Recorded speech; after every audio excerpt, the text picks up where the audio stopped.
Next Chapter Podcasts. Has this ever happened to you? Okay, I'm gonna get some work done today, and oh great, non-stop intrusive thoughts, aka my own personal supervillain. You probably have a touch of that wacky little, actually hugely impactful thing we call obsessive-compulsive disorder. Time out. You know I love being the absolute silliest of Billies, but OCD is something I take seriously because it is no joke. I have it. My intrusive thoughts are often tied to guilt and shame, and they can drive me to behaviors that feel like they'll make them stop, even though they never do. Luckily, OCD is one of the most treatable mental health conditions out there. OCD needs ERP, or exposure and response prevention, which is proven to be the most effective treatment. And that's where our new sponsor, NoCD, comes in. NoCD is the world's leading provider of OCD treatment. Therapy with NoCD is 100% virtual and covered by insurance for over 138 million Americans. It also includes support between sessions, so you're never facing OCD alone, because trust me, I know how isolating it can feel. To learn more about starting OCD therapy with NoCD, visit nocd.com and book a free 15-minute call with their team. That's nocd.com. Somebody in our family decided to do ancestry.com, or as I like to call it, ancestry.com. We know what you did. My mom's second cousin or something like that had done it. They found out that basically all roads led to my mom having a brother that she didn't know about for over 50 years. What? So I found him on Facebook. I sent her the link to it, and I was like, all right, let's figure out, this is him. Let's figure out what we want to do. She didn't listen to me. And that night she drunk messaged. Stop. I swear to God. We are back, baby, for season 2. And after one colossally epic, heartbreaking, shocking, hilarious first season, I've got just one thing to say to each and every one of you. How you doing? Joey, you slut. I'm trying to have a heartfelt moment here. No, really, though. How are you all doing? Well, I hope you're ready, because this season we're serving up even more family drama to take home to your mama. Or if you're like me, to take home to your dead mama's dog. Where my fellow orphans at?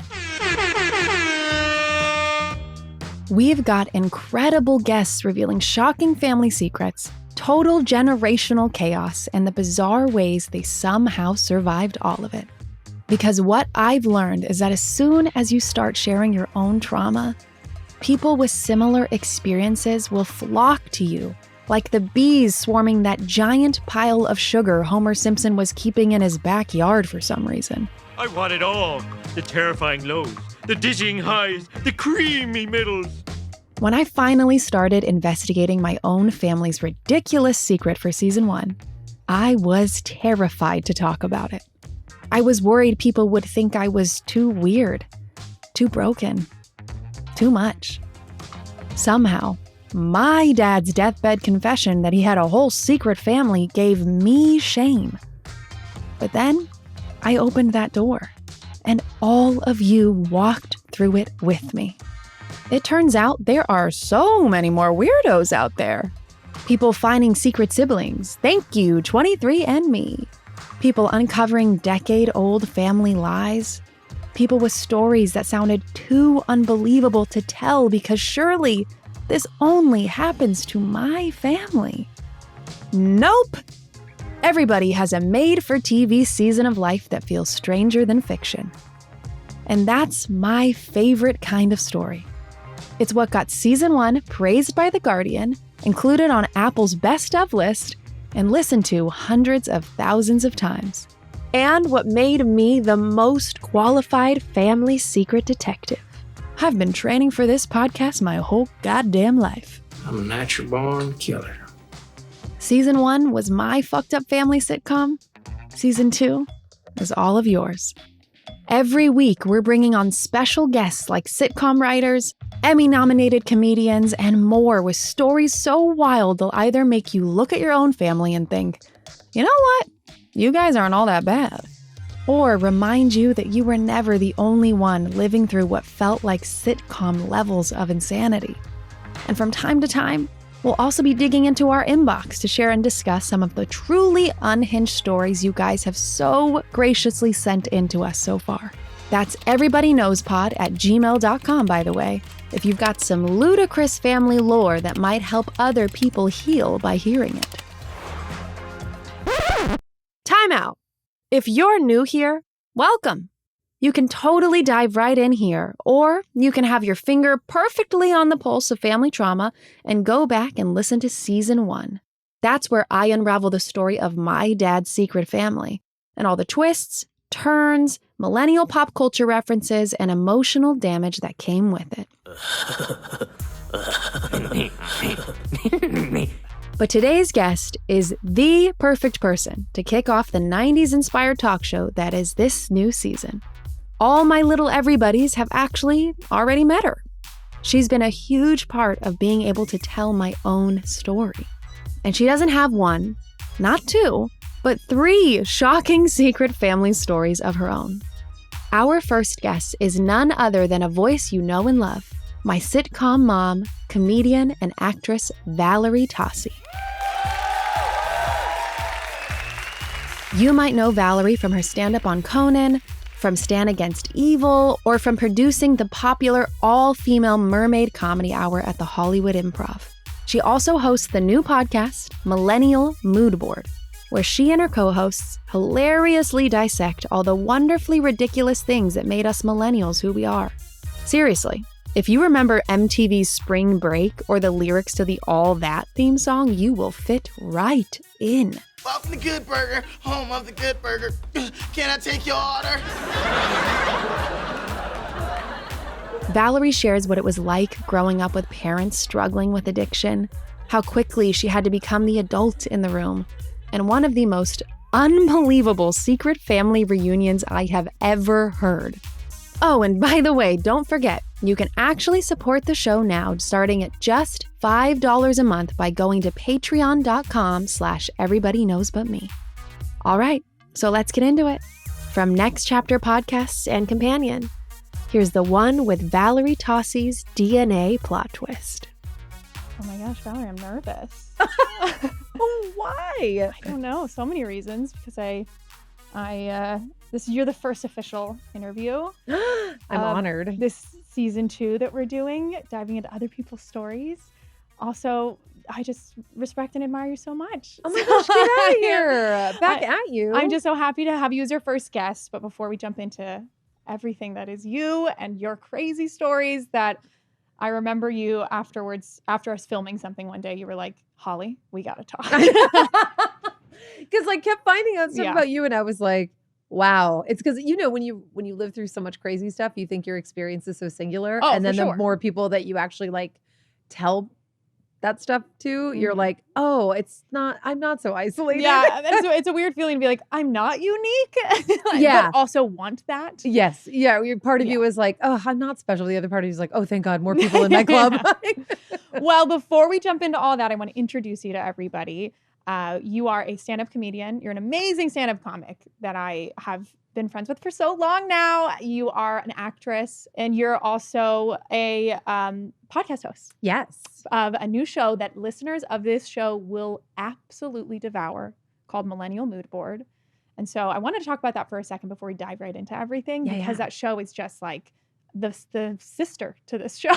It's so funny that they came out like around the same time and in like similar worlds, but not like very parallel, I think. Yeah, totally. Because I feel like what ours is doing is diving into like a very specific story, but yours is offering like a lens into an entire generation. Yeah. And so can you just quickly just talk about what Millennial Mood Board is about? Because it's just so intrinsically tied to this show. I just want everyone to listen. It's, we've had a blast doing it. So I'm one of 3 hosts. It's myself, Paula Viganalan, and Jasmine Ellis, 2 other very funny stand-up comedians. And the 3 of us, we're all millennials, but we all had very different experiences growing up because as they will roast me for almost every episode, I'm the oldest. And so I think we're like 4 years apart. So, and I'm obviously, you can see me, YouTube. I'm a white woman. and it's cool because they're both women of color. And so they have very different experiences than I do. Mm-hmm. So it's funny, like where we line up and where we don't. Like our podcast, we kind of dive into different things that happen throughout that makes us millennials, basically.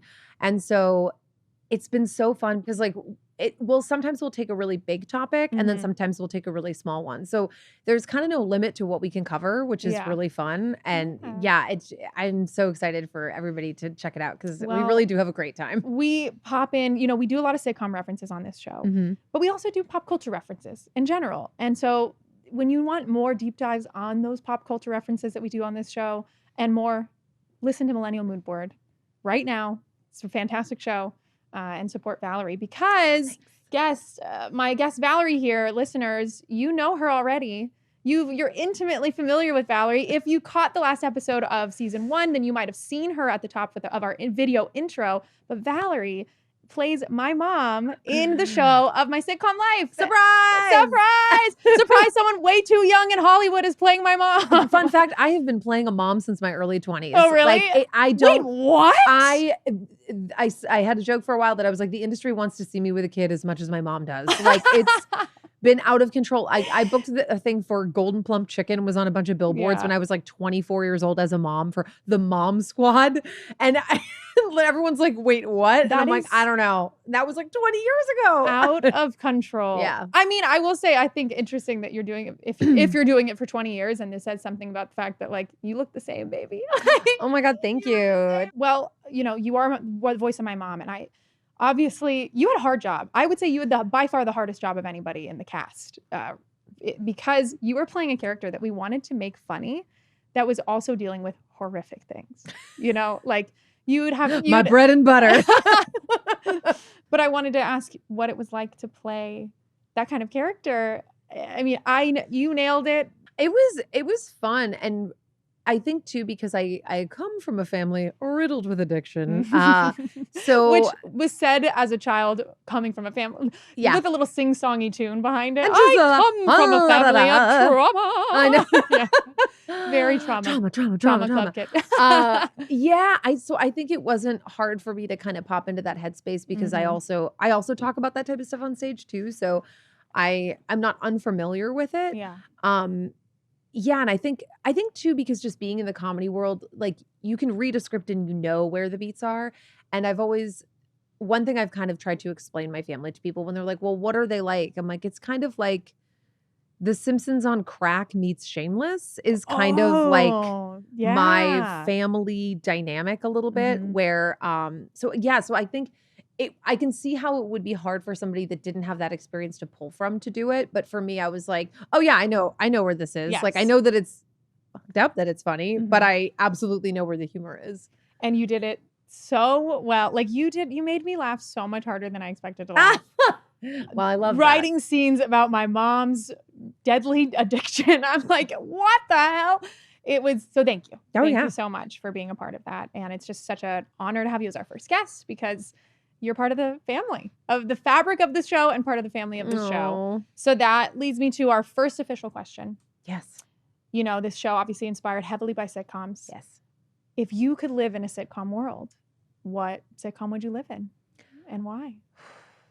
Okay. So one of my favorites growing up was I Love Lucy, hands down. However, the 50s were not kind to women. So we're going to bypass I Love Lucy. I love that. And honestly, my favorite show that was of its time and in that it aired when we were kids, and there were new episodes, The Nanny. I've never seen The Nanny. Wait, what? I know. Maybe I should not be admitting this information at all publicly. Okay. That was my blind spot for some reason. Obsessed. Which, interestingly enough, my mom later went on to date the composer of The Nanny's theme song, who boy oh boy was he royalties galore. Wow. But I don't know. I think I've never seen the show. He's supposedly in the show, the piano player that's in the show. Anyway, besides the point. Does he play the accompanist? Yes. Okay. So that is my mom's ex-boyfriend. Wow. That she dated later in life. Wild. Later in life after my dad passed. So have a connection to The Nanny. I've been meaning to watch it. But why is that the show that you'd want to live in? For one, they're rich, baby. Oh, hell You yeah. can live in a sweet, Smart sweet- move. Yeah, I love how that's your criteria first. You're like going through. That's what happens when you grow up poor. I'm reevaluating the sitcoms that I decided I want to live in. I'm like, why didn't I choose rich people sitcoms? I'm telling you. Yeah. Yeah. And so it's like a fish out of water scenario. She's so funny. I think I identify with it too because she's not Boston, but she's New York. Like that. She has a very, you've heard Fran Drescher speak, you know, she has a very thick Queens accent. And right? Yes. Flushing Queens. There it is in the theme song. And it's because it's also like they are rich, but they're not rich people you hate. They're very cognizant of the fact that they're rich, and you can laugh at some of the things where you're like, okay, you're being ridiculous, but they're so funny. There's a lot of love in the show. Family members that remind me of my own. It is even now, like I go back and watch it, and it's still one of the funniest sitcoms. And then Cece Babcock is one of the characters. Sorry, is that the name of a character? That's the name. Yes, Cece Babcock. Cece Babcock. Oh my! Do they She's enter very every scene and hoity-toity. take glasses off? Wait till you watch it because she's very. Wow. She's very up. She sounds like someone would have killed somebody in Clue. Cece Babcock. Oh, I can see. Ooh, with a pipe, with a pipe in the library. in Mr. Sheffield's. Oh my God. I don't. That's the extent of my knowledge. I was gonna say, at least you know a character name. I know Mr. Sheffield. Mr. Sheffield. Which also, by the way, was so funny when Fran Drescher was president of SAG because I would all of a sudden have a voicemail that's like, "Hi, it's me, Fran Drescher," and I'm like, "Oh man, childhood me is losing my mind right now." Wow. Oh my God. Okay. Well, you know, we talk a lot about family already. You know, talked about like, oh, you see your family in The Nanny. And I feel like, you know, after I mentioned at the top, after one of the tapings we did for an intro, you pulled me aside and you were like, Holly, Annabelle Brown, we need to talk, which I found fascinating because, you know, obviously you knew in the scripts that my mom was a drug addict, but it's like when you were listening to the show, that's when it felt like something was activated in you that you were like, let me also compare notes with Holly.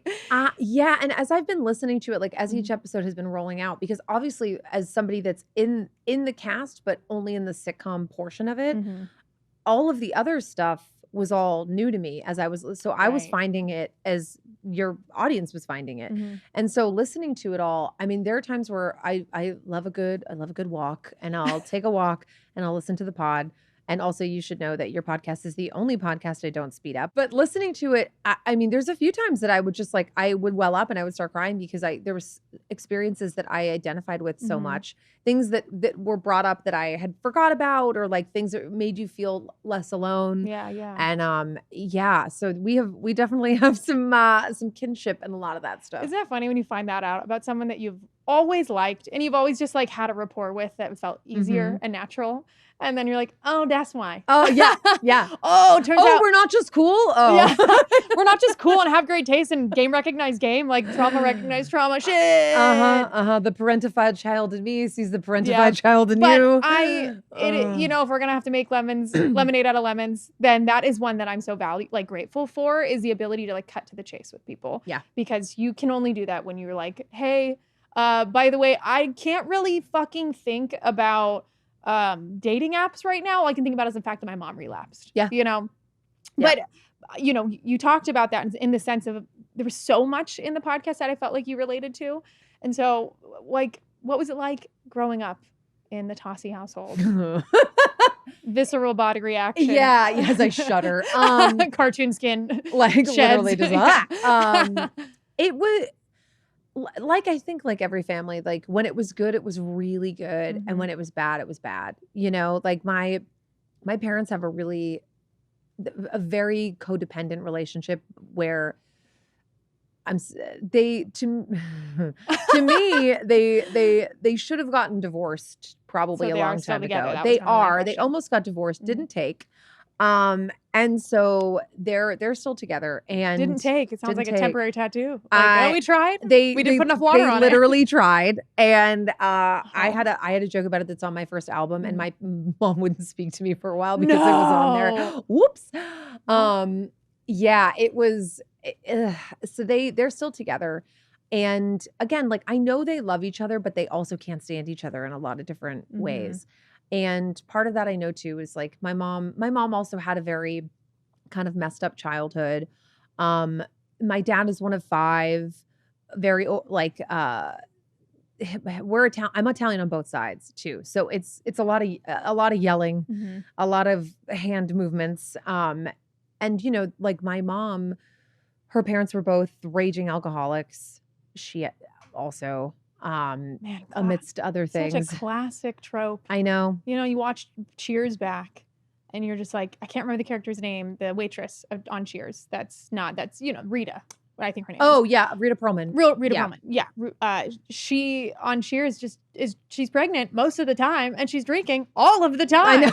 Oh, the 80s. Yes. And so I'm like, anytime I hear anything about addiction when it comes to these older generations, I'm like, well, I mean, what were you taught? Yeah. You were not taught that this was bad. You were taught that your baby might like it before it's born. Yeah. Like, it's wild. Blows my mind. It's so common and it's just so I feel for a generation of people that didn't get the help and support they needed to not get there. But yeah. And some people didn't want help or support Right. either. Like they just wouldn't admit that they had a problem. My grandparents stopped drinking, but I think like my grandmother ended up having a double mastectomy. She had breast cancer and she had a bunch of other like health stuff. My grandfather, once she died, he basically just like wasn't a person anymore because he didn't know how to do anything for himself. And like literally asked my mom to make ice. Like stuff like that where just Valerie, that's not allowed. I can't. No way. I swear to God. And like when she was alive, when I remember being younger, the remote control would be 3 feet away from him and he would just be like, Patsy, get me the remote. Like just stuff very like misogynistic Italian, very. Wow. I mean, ice is a new low. I give him credit for that. That's, I would say, almost inspiring how low that is. Yeah. Like, yeah. Just like, my mom would be like, we just fill know. the tray and we pop it in the freezer. How the hell are these things existing? You're like, what the hell? He's like juggling what ice. He's like, sorcery what are the you hell doing? is this? It's so insane. Wow. Yeah. Okay. Starting strong with your parents' Yeah. And then my parents on my grandparents on my dad's side, he was like, my grandfather was barely born here. His brother, though, and his siblings were born in Italy. And he actually was a NFL player in the 30s. Wow. Yeah. No way. Yeah, like yeah, when yeah. their outfits were extra Ridiculous. cool. Yes. I like how you said Yes. ridiculous and I was like, kind of fucking Cool. hot. I loved him. Yeah, he played for, and I know this is not an appropriate name now, but they used to be the Boston Redskins. So he played for them, got traded to the Steelers, but then never actually played for them because he had a shoulder injury that took him out. That is So yeah, wild. I have lore. his card too, which is really cool. Like because he had a little football card, and yeah, it's wild. I think he was on the Wheaties box supposedly too. His nickname was the Bull. What the hell? Okay, this is like blowing my mind. that- Yeah. So my dad, he was very rebellious, went into the army, all that stuff. And he and my mom met because they worked at GE, General Electric, together. As they put it, they worked in the Pats pool together. So I'm sorry, can you say the Potts pool? The parts pool. Oh, as sorry, some of sorry. us that I pronounce don't our R's. speak Boston. Yes, yes. And apparently they tell me that I was conceived in one of those buildings. Stop! Please kill me. Yes, yes. Okay, well, so That's far fine. everything you're saying sounds like a damn TV show. Yeah, yeah. I did write it, so I do have it as a TV show. No way. I do have a pilot about them because they're insane. But yes, they're a lot. And so I was an only child until I was 7, and then my sister was born, and then my brother came when I was 10. So there's a big age difference. Same parents, big age difference. So I mean, when it comes back to being parentified, and I was the third parent. Like yes, for sure. I mean, in almost in any scenario, I would argue that with that kind of an age gap, the parents are going to look at the oldest child. Yeah. Even in a healthy dynamic. I'm pretty sure my Insane. parents waited to have them so they would have a built-in babysitter. Wow. Like that's like what I tell people. And they constantly, they're like, what? They're like, when are you going to have kids? When are you going to have kids? I'm like, I already raised 2 and you guys. I'm good. I Like, know. I'm not ruling out kids 100% because my partner now is incredible and he's the first person I've ever actually considered having kids with. But I'm just like, I had to take care of everybody else for so long. Yeah. And then, because that's what relationships after that, like I had to take care of them too. And I've constantly just been taking care of people. I mean, it is hard once you get locked into a mode of this is what our relationship is. This is how I've survived this relationship. To shed that is I'm trying right now. Yeah. That is so hard. And also at times I've noticed, and this was really challenging for me in my relationship with my husband, whereas like he would have these things happening with his family that I didn't understand because I'd be like, just talk to them about it. Yeah. And he would be like, I can't. It's just not worth it. Or it's just not like this is I've said that. It's not worth yes, it. and it took me a really, really long time to understand that, to be like, okay, you know what? Peace of mind is sometimes means different things. Yeah. Sometimes it means confronting the issue. Sometimes it means, you know, am I going to get what I want at the end of the day out of this? Or am I going to be trying forever? Yep. And I understand both routes. So just, it's hard but it also makes it complicated to like, you know, change habits and change behaviors when you can't do that. Yeah. So. And even now, like my partner who's incredible, it's the first time I felt safe and felt like I could be soft. Like Aw. having somebody where I'm not constantly like tiptoeing and feeling like you're walking on eggshells and whatnot. It's just like I can just be myself. I'm so like at peace with him that it is. I mean, it's taken till now at no one in Hollywood listen 41 that I finally am just like, oh, this is what a healthy relationship, because I didn't have that growing up, looks like. Yeah, I 1000% relate to that. Yeah. I feel like I looked for chaos in relationships prior, and Oh, I of didn't course. even know because that it's all was you happening. know. That's what you recognize as normal. It's your normal. So can you dive into, if you feel comfortable, like the kind of chaos that you were living with? Because you talked about addiction, that your parents had that. And I think you talked to me before this about like the varying levels of that addiction, because sometimes addiction is completely overwhelming of your life, and sometimes it's just always there, simmering and affecting everything in the background. Yeah. And it seems like you kind of lived in both of those worlds. Growing up, my mom, she definitely was an alcoholic. She also was doing other drugs as well. And I know my dad was too, especially when they were younger. I think once I was born, he wasn't really doing that anymore. My dad's never been a crazy drinker. He's been somebody that can have a beer at dinner and that's it. And then my mom just, you know, not only was she drinking and doing other types of drugs, because she did have a cocaine problem when I was younger. And so she went to rehab twice when I was a kid. She also, because she's on different medications for different mental health stuff, that you're mixing all that together, and that's no bueno. Yeah. So, you know, my mom worked as a waitress when I was younger. And like after she left GE, my dad worked there for a long time and worked some other jobs kind of in that space. And, you know, money was tight and it was always stressful growing up. And, you know, like my parents would scream at each other. Yeah. You know, like they would get into some really nasty, heated arguments. In front of you. In front of us. I mean, there were times where I'd have to like grab my siblings and leave and just kind of like, you know, once I could drive, I would take them, or we would just like walk, just go somewhere. Plates breaking, you know, just door slamming. To this day, when a door slams, my whole body just like tenses up and like I can't handle it. Yeah. And so, and you know, like we got spanked as kids. We were never hit other than that. Which my dad loves to use as like well, you know, I never hit you. And it's well, thank you so much. Yeah, it's like, you know what? What a saint. You know what, Dad? I was going to talk to you about this other horrific thing you did, but in fact, wow. Yeah. Classic parent. Classic. Never. And I love that too. When you do try to get any semblance of accountability from them, to be like, hey, you know, just so you know, like this stuff kind of made me feel bad, or was really hard, or whatever. And then it's like, I'm so sorry. I was a bad the worst parent that worked so hard to provide for you. It's like, that's, you know, it's interesting to meet so many people that can't possibly understand two things can exist at once. And just the constant dichotomy of, my dad would always tell me when I was younger, he'd be like, oh yeah, you're an ice queen, blah, blah, blah. But then would also be like, oh, you're such a drama queen. I'm like, okay, well, which is it? Am I somebody that overreacts or I underreact? Like I can't be both of those things at the same time. Do you think, because I relate to that a lot of like, I was called the drama queen nonstop. Yeah. And when you're reacting to these very normal, crazy things that are happening around you, people are calling you drama queen because it's so much easier to deflect than take accountability. Yeah. But I also felt like to the world, I was very stoic, and like Mhm. no one would have known that 100%.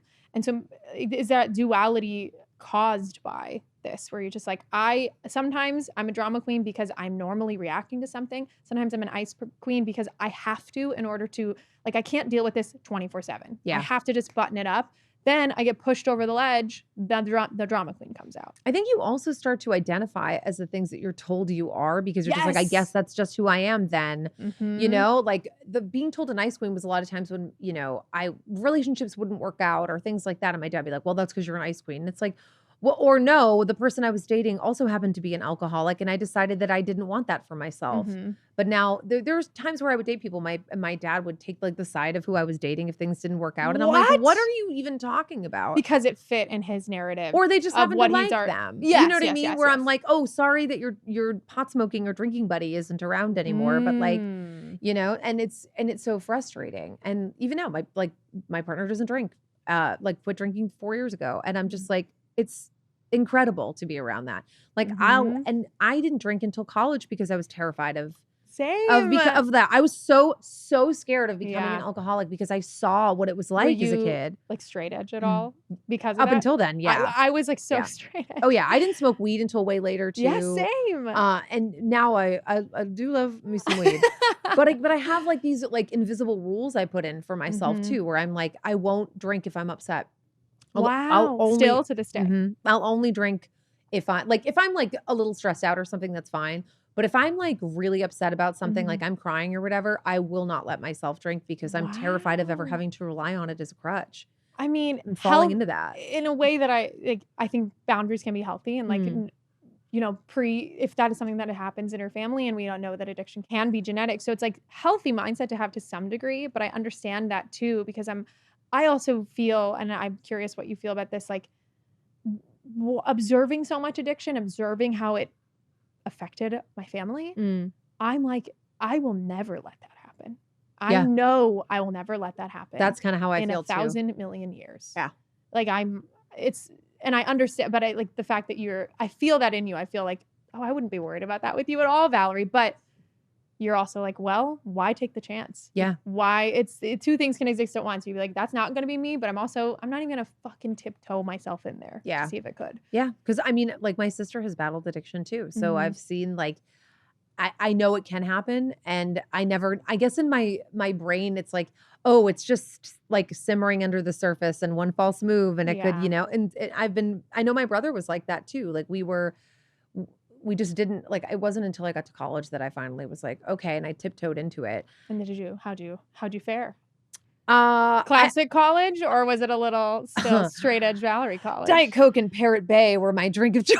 What the effing hell is Parrot Bay? It's a knockoff of Malibu. It's a coconut rum. Parrot But Bay. it's the cheaper version of it that we had Love. like everywhere when I was in college. Shout out to Love. UMass Amherst for being a real one. But yeah, I saw like, and I don't even remember when I started smoking weed. I think I tried it a couple times in college, but I didn't really get into it that much. And it wasn't until probably like when I came out and moved to LA when I was like 23, that's when I started. And even then I wasn't like, COVID was what really made me start to smoke like more because I was so anxious and I couldn't sleep.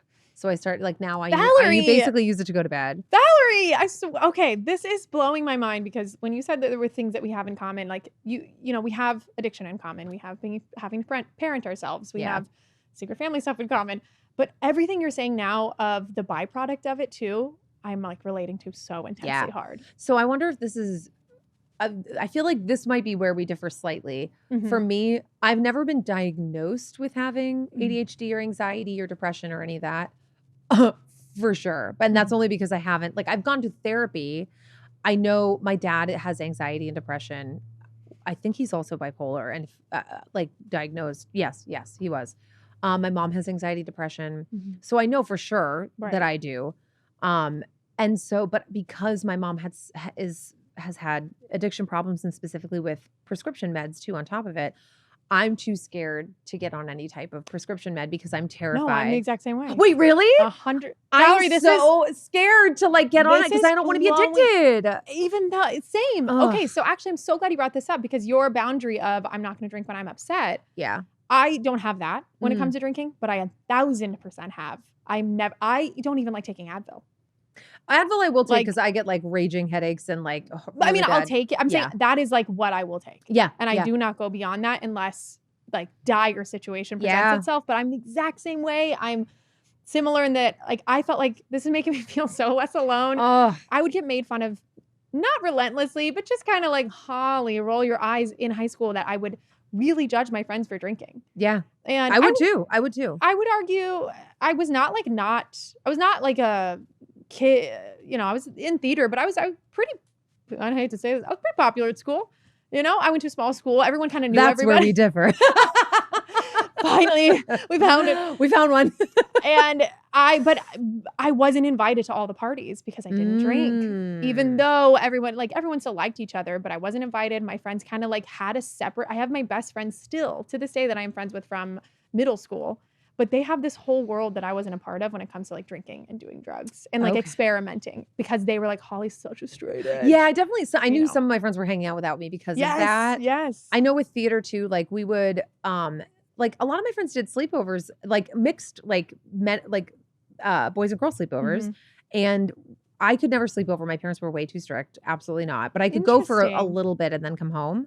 But they would do drinking games. We'd play like King's Cup and stuff like that. And I would play, but like with soda or whatever. Cause I was like, I can't, you know what I mean? I just like wouldn't do, I was too, oh my God, if I came home drunk, no. So they were super strict. They were they were really strict, but I think it was also a control thing. It wasn't necessarily, you know what I mean? Cause I was in National Honor Society. I was a goddamn nerd. I was in band. I was in theater. Like, and when I did get in trouble, those were the things that would get taken away. Like I tell people, I didn't get to do, or I barely got to do my senior year musical because I had forgotten to put the clothes in the dryer, and my parents pulled me out. Both my band teacher and the drama teacher called my parents to be like, what are you doing? What? She's a great kid. This is her last show of the year. Like, what's happening? They needed to find something. And of course they were like, oh, you're not going to tell us how to raise our kid, blah, blah. So then they doubled down. And then a week before the musical, my parents felt bad and were like, okay, you can do it. And of course, at that point, I'm basically in like 2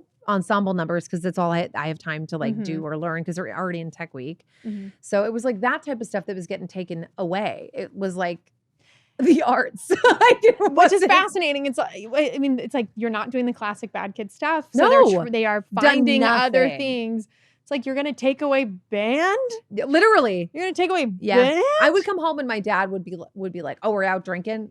No. Well, you're in a good mood. Sorry. I'm like, or they would think they thought Sorry, I I was having, played a wood instrument. Sorry, not It's even that crazy. kind. Not even that kind. Well, that's the thing too. They thought I was having sex way before I was. Wow. So like they always assumed the worst. And I was like, I didn't until a month before I graduated was when I finally did. And I'm like, and I was with somebody for like years. So they controlled you by punishing you. So what the sense of control that they wanted though, was it like mired in manipulation? I mean, for obviously, you know, sure. like that's just Yeah. such an addict thing to be like, I'm going to manipulate the scenario to benefit me. And what benefits me right now is taking the heat off of me, putting it on you, and making you feel bad so that no one looks over here. Don't look over here. Yeah. I mean, that just sounds like a classic child of addiction experience. Yeah. And And even now as an adult, it's hard because I feel like I am currently don't speak to my parents because ironically, not because of all of this, but because they voted for Trump 3 times. And so sorry, listeners, they really if you're they really wanted to make things, cherry on top. yeah. And so, and I will say this, like, it's been a lot more peaceful and that's been nice, but like, it's hard because even now, my sister has gotten herself into tons of trouble. My parents have always bailed her out time after time after time. Financially, emotionally, all of it. My brother, they've helped him a ton as well. And I feel like I've always been the kid where, quote, oh, we never had to worry about you. It's like, well, sometimes it would be nice if you did, like I'm still your kid last time I checked. And like, I would have, and even then I think I've asked my parents for money like twice ever. And both times it was like, because I was at the point where I literally had no other option. And it wasn't even for a lot. It would be like $800 to cover my rent because something happened. And that was twice ever. And even like, it's. And so I've observed this in people like, my family, I didn't necessarily, well, they're dead. How dare you say that while I'm sipping I know. water? I'm so sorry. I was like, how do I Well, describe they're why I don't currently borrow money from them? Because they're dead, Holly. But what I'm saying is I have observed in other family relationships that when you are the child, and I mean, I would argue with my own sister too, like when you're the child that is like super parentified, there's a wealth of expectation put on you. And also it's like, we don't have to worry about you. So you're not the one constantly needing something. When you do need something, it's like, why does this seem like such a fucking bigger issue than when so-and-so is getting something nonstop? Yeah, it's almost Why like are you making- they're you're gleeful about you Yes. needing something. Or taking out whatever they feel about the child that needs them so deeply on you. Yes. Like, oh, well, we've already given all our money away. We can't give you more. It's Yeah. like, wait, but I'm not the one that's ever asking you for it. 100%. It's just the punishment flip, like justification that always, it boggles my brain of Yeah. like when people can't see that they're projecting. Oh yeah. And then like even like one thing I still have not forgiven my dad for was like when I went to UMass Amherst for a year and a half, I had to leave because I couldn't afford to stay because I wasn't getting any financial help from my parents at all. None. So after about a year and a half, I had to leave. And then I did community college for a little bit. And then I got accepted into AMDA, which had American Musical Dramatic Academy. And they had a location in New York and in LA. And I had a roommate. I was set to go. I worked all summer and saved up for an $800 non-refundable deposit. My dad had told me that he would co-sign the loan for me to go. And then at the last second, my dad was like, I can't do it. I can't co-sign the loan for you. Why? He's like, because if you default on this loan, I'm going to lose the house. Oh, I'm the going to one- whatever. And I was like, you don't think that I'm not going to pay. Like you have that little faith in me that I'm going to pay back this loan that Yeah. you won't. And then, so by the time I did finally leave, I just was like, well, I'm not going to be in school. I'm just going to go. When I literally got in the car to drive cross country, nobody was home. Nobody believed that I was actually leaving. Are you serious? I swear to God. So I literally was just like, all right. And like Wow. left. And then like a few hours later, my mom called me and she's like, are you coming home for dinner? I was like, what? No, I'm in Ohio, Mom. I'm driving cross country. Why do you think they didn't want to believe you? I think it's that July is 18 years that I've lived here. Wow. So I'm like, I'll Oh be my God. damned, you know? Yeah, imagine they're still like, I don't know. I think she's coming back. Like literally, we kept the bedroom ready. Any day now. Yeah, she's coming home for dinner tonight, I swear. For sure, swear to God. Oh my But God. yeah. It's also just fascinating to be like, you relate to so many of this. God, it's just, how did we not ever talk about this? I know. It's kind That's of number one. I'm like, what the F? I think too, because so many comedians have stuff like this. So many of us come from trauma and Yeah. come from these experiences where like, and we talk about it on stage, but a lot of times it's the watered down version that we Mhm. talk about because people will come up to me after shows and they're like, oh wow, the stories you make up about your family are so funny. And I'm like, fun fact, I have to dumb them down because otherwise the state is gonna get a call or like Yeah. what, you know, like you can't. Yeah. Otherwise, the audience will start sweating. Yeah. Like they're not going to be able to handle It's this. not going to be funny Yeah. anymore. yeah. You're welcome for Mhm. it's. But I was gonna say that I just think it's one thing that I felt like I've garnered or felt throughout my experience is like when certain generations, Mhm. I'm gonna do this. I'm gonna have a family. I mean, my mom one day, like we were just casually driving, and I remember her just being like, I never wanted kids. And I was like, I'm driving the car. Be chill. That's an inside thought, Mom. Yeah. That's an inside thought. Then I go to my grandmother's house, her mom's. Go to my grandmother's house not that long after. And then my grandmother casually also goes, I never wanted kids. And I'm like, what is happening? But yet they all had kids. You know what's hilarious? My mom was the opposite, where all she told us was, all I ever wanted was to be a mother. Oh, yeah. And I'm like, Really and crushing yet, that. like, oh my God. Yeah, it's so, the shit you hear sometimes, you're just like, okay. But just these people that didn't do what they wanted to do. Mhm. And not all of that is just because they didn't have the motivation. Some of Yeah. it might be, but some of it is societal expectations. Mhm. And these boxes that we'd put women in and these boxes that we'd force men to be in, all these things. And then they don't get to do that. And then they see someone else doing that, Oh, my dad talking about doing that. My dad has even. fully admitted that Yeah. he wished that he had tried comedy. That he had Really? said, yes. Is he funny? He even told the thing is he is really funny. Mhm. He's very funny. But he also has a lot of anger. And so like there's times where I'm like, now Sounds you're like a just male being a stand-up dick. comedian. Yeah. Yeah, Because like I remember most people are terrified to tell their parents that they are doing stand-up. Mm-hmm. Mine was the opposite experience where when I did tell them, my dad goes, I bred you for this. But again, it's like you had to take responsibility for it. Yes. And I'm like, no. Or also, like you bred me in a way that you don't even want to know, buddy. You Yeah. didn't breed me because you trained me on the writing jokes. insane. You bred me because you trained my brain to make comedy out of this horrifying 100%. situation. And they've even said to you, they're like, if it wasn't for us, you wouldn't have a career. And I'm like, like I can't, like nothing. It's wow. it's crazy some of the shit, and like like they don't know that I've heard that. It's like I've heard that through my siblings and stuff. That I'm just like wild. Well, okay, we I really want to get into now the family secrets. Yeah. And whatever you're willing to share on that front, because my God, the fact that we have this much in common already, it's kind of wild. So yeah, tell me, walk me through these family secrets. So I know we've talked about like secret siblings. Yeah. It has happened in my family, and not just immediate, but extended. It's happened in our family 3 times where there's been mystery kids. One was a cousin of mine who basically got a friend request from somebody that looked just like him. And that's how we found out he had a son. Wait. That's not, I don't know why. That's not what I expected you to say. That's I thought you were going to say that's their brother or their. I'm doing it incrementally. Oh my. So, okay. Well, okay. So that Thank was, you for tempering my excitement. So there's that. And that person then messaged him and was like, I think you're my dad. You my basically. daddy. Look at my face. And basically we're like, oh my God. And so because they reckoned like the names were so found out because basically he had been with somebody that never told him that she was pregnant, and so he had no idea that kid was even out there. What? So that happened. A feeling. Then my auntie Kathy had a kid, and nobody knew, like nobody in the family knew that she was in Hawaii for a while, and she had a kid, and she gave it up for adoption in Hawaii, came back to the mainland. Nobody knew. And then we did get to meet, we had like a big party once we like found out, and they got to meet because eventually, when your adoption records are sealed and whatnot, that you can, if you say like, I'm open to meeting them, whatever. So she, and our genetics are unreal because this, my cousin Tamara now looks identical to my Auntie Kathy. Like, wow, it's freaky. They walk the same way.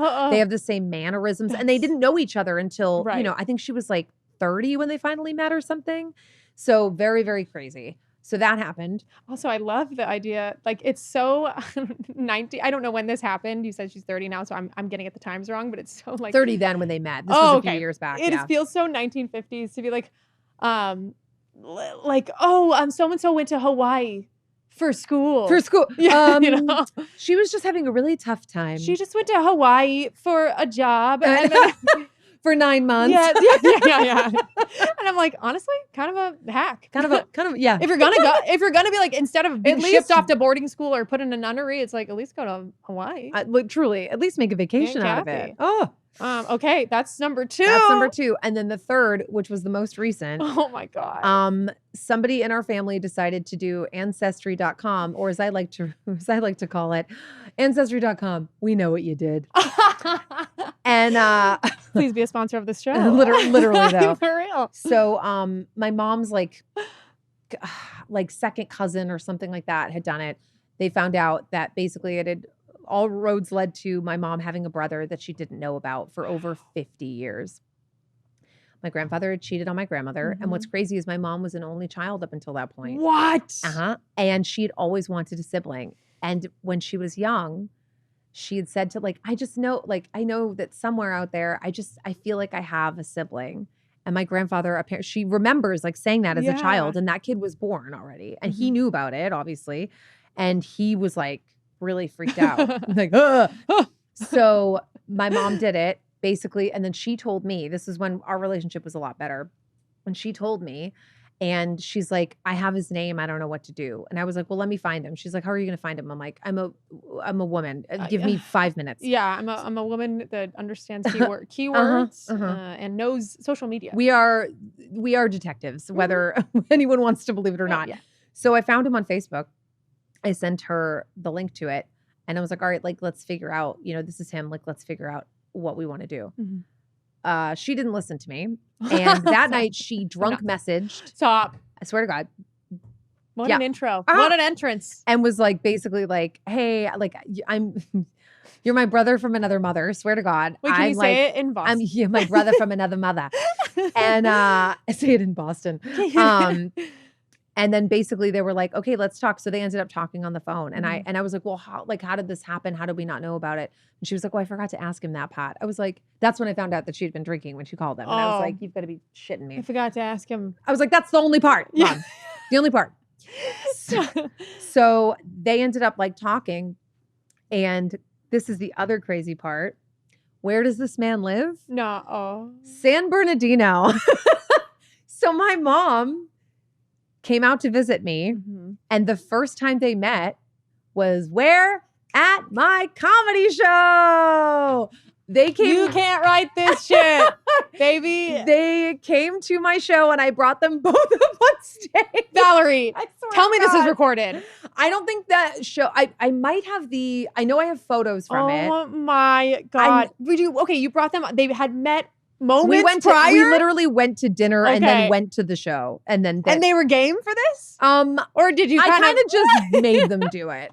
I was like, no, you're just as doing it. you're right to do as somebody that was in the situations Mhm. they put you in, you put them in an uncomfortable situation, see Yeah. how they thrive. Yeah, I was like, ooh, how's Wow. it feel, baby? Oh my God. What Yeah. happened? How did the show go? It was very fun. And like That people is- were like, what is even happening? And it was really crazy. That was the only time they've met since then. I think they've Mhm. kept in touch a little bit. you have you have such a comedian's brain. I can't believe you did that. I'm insane. So Oh. it was crazy. And I guess basically he had, I think what we tracked it back to, and like because he had been trying to figure out, like he didn't know who his dad was. His mom Mhm. was very like kind of under wraps, and his mom passed away a couple years ago. So he could only get so much information. Yeah. But what's even crazier is that when you see photos of them, you're like, that is for sure his kid. They also both went into, they both like worked for like roofing or like siding or something like that. They both Mhm. weirdly had like, my grandfather and his son had like the same job, even though they Wow. didn't know each other, The which was really parallels weird. between this and your aunt I and her daughter, know.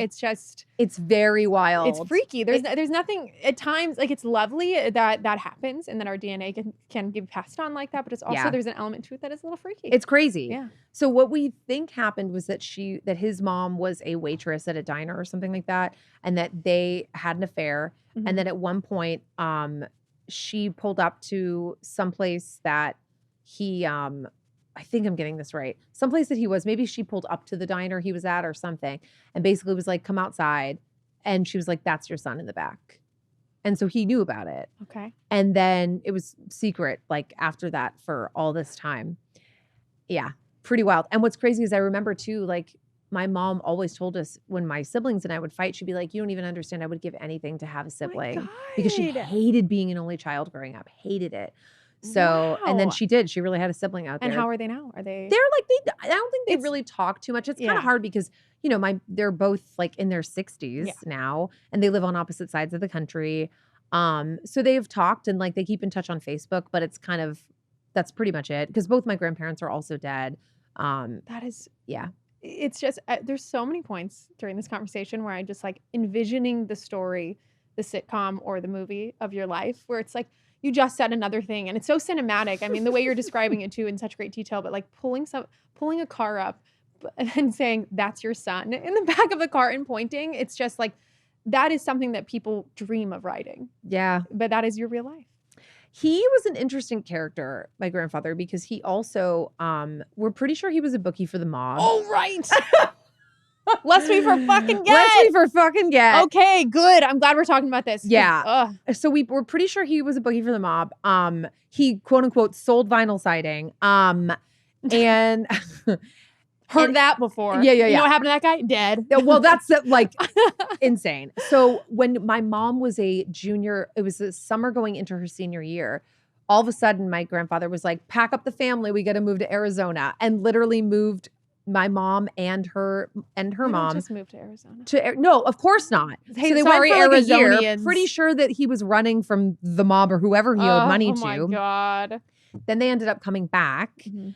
And when I was born, I think I was only like a year old, maybe. My grandfather went away on business and left his car in the driveway of my parents' house. And like a day or two after he was gone, my mom was in the house with me. Can't get over this. You guys ready? And all of a sudden the car caught fire in the driveway. You know, and like casual, semi blew up. Normal stationary car business. Oh yeah, just apropos of nothing. And like no one had been like it just happened. Mhm. And my mom freaked out and called my dad and like came rushing home and whatever. Yeah.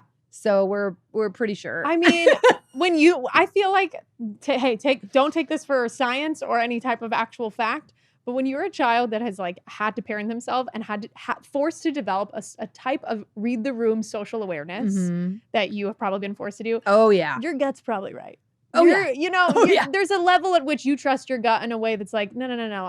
I've understood all situations. I can put these pieces together a little quicker than other people. Yeah. So I'm just here to clarify and say for the world, I think your family was in the mob. Yeah, you think? What's so funny too is I found crazy. a picture of my grandfather from his high school yearbook, and he was the class treasurer, and I was like, wow, what a glimpse into the future. It's like,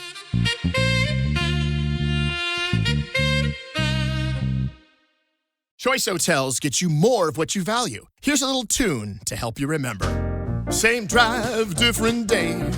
Don't you wish you were getting away? Pack your bags and come on through. Texas, Ohio, Alaska, we're up there too. Comfort Inn, it's calling your name. Save on the stay. Oh, and free waffles are yours to claim. Well, I hope you like my little song. Book direct at choicehotels.com. So we spent the whole first season of this show, everybody knows but me, talking about me creating my own unhinged family sitcom that I wished it was, but in reality it was just a really shitty sitcom. And, we talked a lot about your life that feels stranger than fiction in ways that I can relate to so intensely. But what we're going to do in this game is it's your turn to create your own unhinged sitcom. And we're going to see what kind of weird family sitcom fate has in store for you. Ooh. All right? So here's how it works. Sitcoms are built on exaggerated stereotypes. The clean one, the quirky neighbor, the wise mentor. So I'm going to give you 2 sitcom stereotypes for each category I present to you, and you just pick whichever one speaks to you. Okay. Do not overthink it. I'm not going to tell you what those stereotypes mean, basically the answer of those stereotypes, until the very end when I read the Mad Lib style TV guide description of your very own sitcom. Okay. So these are all centered around sitcom things and pop culture references of the generation that we lived in. Alrighty, my friend. Let's start it off with your sitcom spouse. Would you rather have somebody who's a lovable but hot idiot or a sarcastic, wisecracking rebel? Sarcastic, wisecracking rebel. I didn't know you were going to pick that one. At first I was like, oh, cute. And then I was like, no, that it wouldn't last long. I put it there because I'm like, someone out there is going to be like, I am done dealing with people with brains. I really love a dumb hottie. I need a cynical touchstone. Oh, absolutely. Sitcom job. Would you rather have a career working with animals or a career working with technology? Oh, animals. Okay. Technology. Get out of here, Hey, AI. listen, you might like the answer for technology. Who knows? Sitcom pet. Would you rather have a small one with a big personality or a smart, independent pet? Oh.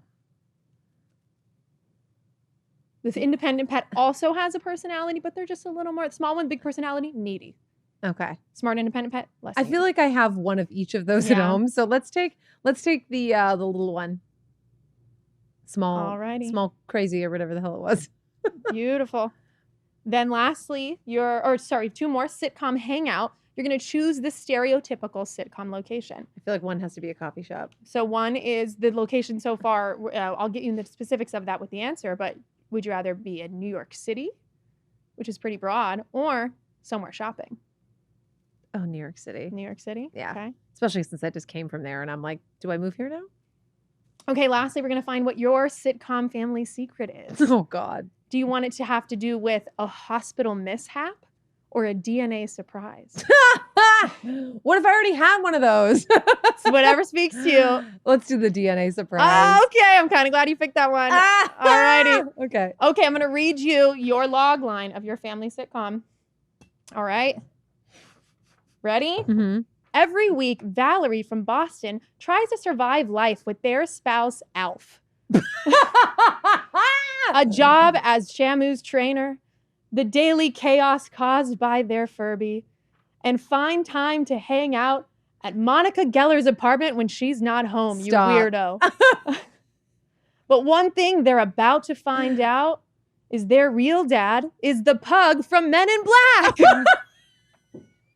There's so many animals involved in that. You know what? Looking back, very animal heavy. You did want to work with animals, so there we go. It's true. Wow, Valerie, you've got quite a sitcom ahead of you. That you is know? a very busy sitcom. Alf in Boston, Shamu trainer in Boston, no less. Shamu That's rough. trainer. Oh. Your Furby's gonna eventually become possessed. Furbies are creepy, You're man. lurking around Monica Geller's apartment. Oh, God, that apartment, though, was incredible. And then your real dad is the pug from Men in Black. And you're going to discover what that means for you on season 1 right. of your sitcom.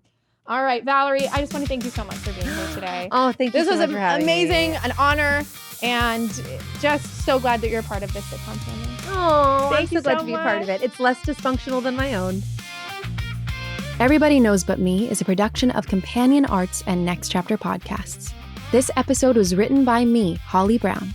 Make sure you follow Valerie on all social media at Valerie_Tosi on all platforms and listen to Millennial Mood Board now. Our lead producer, editor, music supervisor, and sound designer is Pete Musto. Our associate producer is Ilana Nevins. Our video editor is Alex Musto.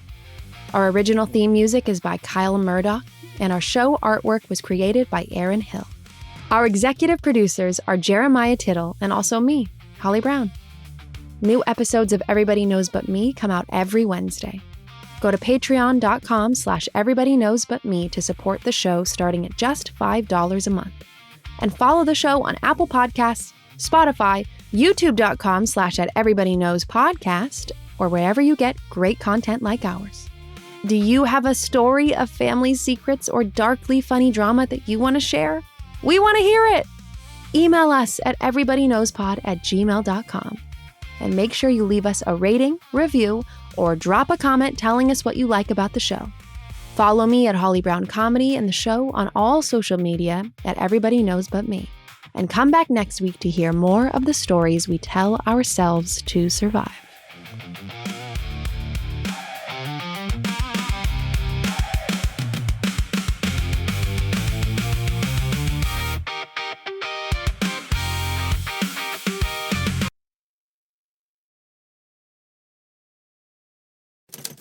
Next Chapter Podcasts.